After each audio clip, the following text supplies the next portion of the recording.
मेरा YouTube channel आज बात करेंगे एक बड़ी अहम खबर देखने को मिल रही है और वो ये है कि जो ट्रम्प एडमिनिस्ट्रेशन है वहाँ पर हिंदुस्तान के बहुत सारे लोगों को शामिल किया गया है, उस कैबिनेट का हिस्सा बने हैं।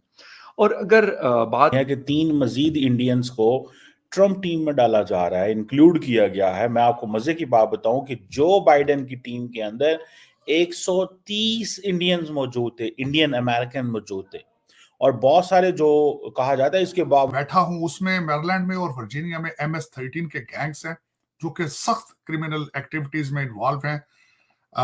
डोनाल्ड ट्रंप साहब ने अपनी इनाग्रेशन स्पीच और उससे पहले भी वो कहते रहे हैं कि वेनेजुएला के गैंग उन्होंने कोलोराडो के अंदर तबाही की जाए तो ये 6 से ज्यादा है, जो एक रिकॉर्ड है इससे पहले। और ये भी बात बताया जा रहा है कि पहले एजुकेशन में और बाकी सेक्टर्स में अपनी जड़ें मजबूत की जो इंडियन डायस्पोरा है, लेकिन अब वजूद जो वहां पे इंडियंस थे वो कहते थे हम खुश नहीं है, we need more positions. Question ये है कि एक भी बंदा इनमें पाकिस्तानी नहीं है। मतलब क्या पाकिस्तानियों के लिए नो गो एरिया है? उनके ऊपर नाम के ऊपर लिखा हुआ है कि ये जा नहीं सकते। ये क्या फेरी हुई है। 16 मुख्तलिफ शहरों के अंदर इस वक्त गैंग्स, वेनेजुएला के गैंग्स जो है उन्होंने अपनी शॉप्स खोली हुई है। दूसरे उन्होंने कांगो के गैंग्स के बारे में बात की थी, तो ये जहर है और एक खास कर लफ्ज इस्तेमाल करते हैं वो कि इन्वेजन, मैंने ट्रूप्स को है? अब सुनने में आया कि एक बंदा रिकी गिल, उनको अपॉइंट किया गया है senior director South and Central Asia national Security council. ये वही नेशनल सिक्योरिटी काउंसिल है जहां पे बाइडेन एडमिनिस्ट्रेशन के जॉन फाइनर जाते जाते ये कह गए कि पाकिस्तान का जो लॉन्ग रेंज मिसाइल प्रोग्राम है वो अमेरिका के लिए खतरा है। और एक बात वो थोड़ी गलत भी कर गए कि अमेरिका तक मिसाइल पहुंच सकते हैं। हम कहते हैं हमारे इंडिया तक पहुंच सकते हैं, वो कहते हैं नहीं नहीं, ये इंडिया तक नहीं जाते, ये अमेरिका भी आते हैं, नॉर्थ अमेरिका भी आ सकते हैं। अजीब बात उन्होंने कर दी। जाते जाते सारे पाकिस्तानी उस पर हैरान और हंस रहे थे कि हमारे मिसाइल की इतनी रेंज ही नहीं है। लेकिन जॉन फाइनर जो है वो सबको डरा रहे हैं। बहरहाल एनी हो, देन इट इज एक और है, उन्हें बोलते हैं सौरभ शर्मा। ये प्रेसिडेंशियल पर्सनल ऑफिस में स्टाफिंग एंड अपॉइंटमेंट्स। क्या आप देख लें, जिस बंदे का काम ही स्टाफिंग एंड अपॉइंटमेंट्स है, तो देखिए कितनी अहम पोजीशन के लिए उनको चुना गया। It means they are trusted, they are respected, they are considered part of the team. फिर एक फॉर्मर जर्नलिस्ट हैं कुछ डिसाइड, उनको जो है वो deputy press secretary white house communication team में डाल दिया गया। अब मुझे ये बताएं कि इतनी बड़ी तादाद में ये तो है, ये जो स्टाफर्स हैं अंदर सिस्टम के अंदर, these are the real people who control White House. This mister जो रिकी गिल साहब हैं, he is a real person who will control the National Security Council के अंदर। और वो भी कहां पे? Director South and Central Asia, Pakistan के बारे में। पाकिस्तान के बारे में इनकी जो अप्रोच है, आप मुझे ये बताएं कि इतने वहां लाखों पाकिस्तानी बसते हैं, यूनिवर्सिटियों में पढ़ते हैं, प्रोफेसर हैं, डॉक्टर हैं, कोई एक भी मतलब उस पोजीशन में नहीं आ सकता? या कि हमारे लोग जो हैं, वो मैं जानता हूं, हमारे कुछ दोस्त हैं वहां पे, वो सारा टाइम इस दफा गजा गजा करते रहे, तो वो जारी बात है। फिर वो जो एक्टिविस्ट होते हैं, फिर एक तो आपकी आपकी जो सोच है डेमोक्रेट हो, फिर आप लिबरल डेमोक्रेट हो, फिर आप गजा गजा भी करें, तो वो लोग फिर आपको वो कहते हैं यार ये तो शायद ये दूसरी लॉबी जो है वो। So Indians are accepted for Israelis as well, Indians are accepted by everyone, हर एक को एक्सेप्ट करता है, ठीक है ना जी, वो उनको लेने को तैयार हैं। और ये ट्रम्प की टीम में पहले भी इनमें से बहुत सारे लोग काम करते रहे। अब मैं जो देख रहा था कि ये जो इंडियंस को हायर किया गया है for the samosa caucus, samosa caucus, मैं इसको समोसा ही बोलते होंगे, ये जो एक टर्म है जिसको यूज की जाती है growing number of Indian American law makers in US Congress के अंदर। ये आपको पता है, समोसा हमारे यहाँ पे इंडिया पाकिस्तान वो बाकायदा हुकूमत का हिस्सा बने और बड़ी की पोजीशंस पे मौजूद है।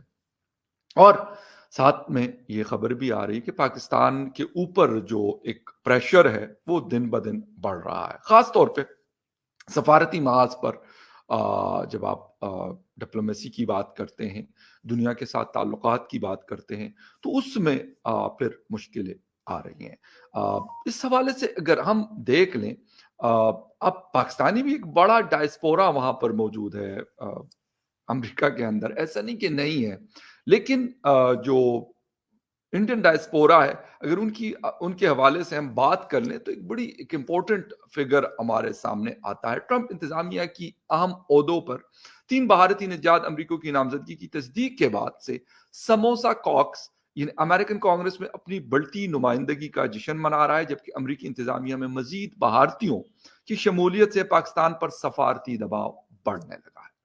वाज़ेह है कि अमेरिकन कांग्रेस में भारतीय निजात अमरीकी कानून साजों के ग्रुप को उर्फ में समोसा कॉक्स कहा जाता है, और रिपोर्ट के मुताबिक रवा माह के आगाज में अमरीकी ऐवान नुमाइंदगान में रिकॉर्ड 6 भारतीय निजात अमरीकियों की हलफ बर्दारी और हालिया नामजदगियों से अमरीकी सियासत में भारतीय कम्युनिटी के बढ़ते हुए असर रसूख की निशानदेही होती है।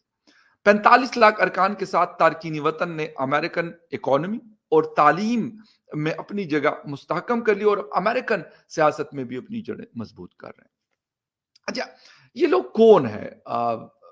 मतलब अगर उसके हवाले से हम बात कर लें, देखें उन लोगों ने, इंडियन डायस्पोरा भी वहां पर है, पाकिस्तानी डायस्पोरा भी वहां पर है। ऐसे नहीं है कि इंडियन है पाकिस्तानी नहीं, या पाकिस्तानी है इंडियन नहीं है। दोनों के पास मेरे ख्याल में सेम अपॉर्चुनिटीज होती हैं। मेरा नहीं ख्याल कि इंडियन डायस्पोरा के लिए कोई अलग से लॉज हैं और पाकिस्तानी डायस्पोरा के लिए कोई अलग से लॉज हैं। हाँ, कौन कितना आगे जाने की कोशिश करता है, उसमें हिम्मत है, उसमें काबिलियत है, वो आगे जाता है। वहां पे ये तो है नहीं कि यहाँ पे अगर आपकी सिफारिश किसी मिनिस्टर की, प्राइम मिनिस्टर की या किसी और जज जनरल्स की तरफ से नहीं है तो जी आप नहीं, आपको हो सकता है बाज जगहों पे बहुत सारी ऐसी चीजें हमें से देखने को मिलती है। तो अगर हम ये बात कर लें कि वहां पर उन लोगों को आप कहें कि जी कोई किसी को ट्रंप ने कॉल कर दी थी, या बाराक ओबामा साहब ने कॉल कर ली थी, या बिल क्लिंटन या हिलरी क्लिंटन या एंथोनी ब्लिंकन ने कॉल कर ली थी कि यार इनको रखना, तो ऐसा तो नहीं होता। लेकिन वो लोग बड़े हैं ग्रेजुअली आगे की तरफ। अब पाकिस्तान के ऊपर और भी बहुत सारी चीजों का प्रेशर आने वाला है और आ रहा है। हम अगर बात करते हैं तो फेडरल ब्यूरो ऑफ इन्वेस्टिगेशन यानी FBI में काश पटेल की नामजदगी से लेकर व्हाइट हाउस में अहम ओहदेदारों की तैनाती तक सदर डोनाल्ड, न्यूयॉर्क से, कैलिफोर्निया से और टेक्सास से, यहाँ पे सबसे ज्यादा इलीगल लोग मौजूद हैं। लेकिन देखें 3 फेजेस हैं इनकी डिपोर्टेशन की। सबसे पहले उन लोगों को डिपोर्ट किया जाएगा जो क्रिमिनल एक्टिविटीज में इन्वॉल्व हैं। तो मेरे ख्याल में इसमें बुरा नहीं समझना चाहिए, क्योंकि यहाँ पे वेनेजुएला से गैंग्स आ चुके हैं। सल्वाडोर के गैंग, जिस स्टेट में मैं यहाँ बैठा हूं उसमें, मैरीलैंड में और वर्जीनिया में MS-13 के गैंग्स हैं जो कि सख्त क्रिमिनल एक्टिविटीज में इन्वॉल्व हैं।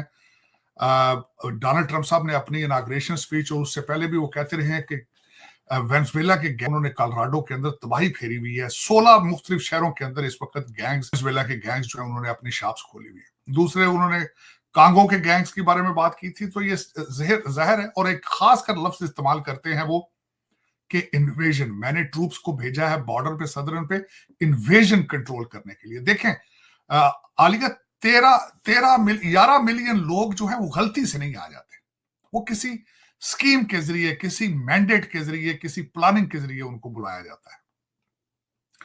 तो ये open border policy, catch and release policies, इनके पीछे मैंने शायद कई दफा कहा था कि एक प्लान था पूरा कि इन लोगों को ला के स्विंग स्टेटों में सेटल किया जाए और फिर इस कंट्री को डेमोक्रेट वन पार्टी रूल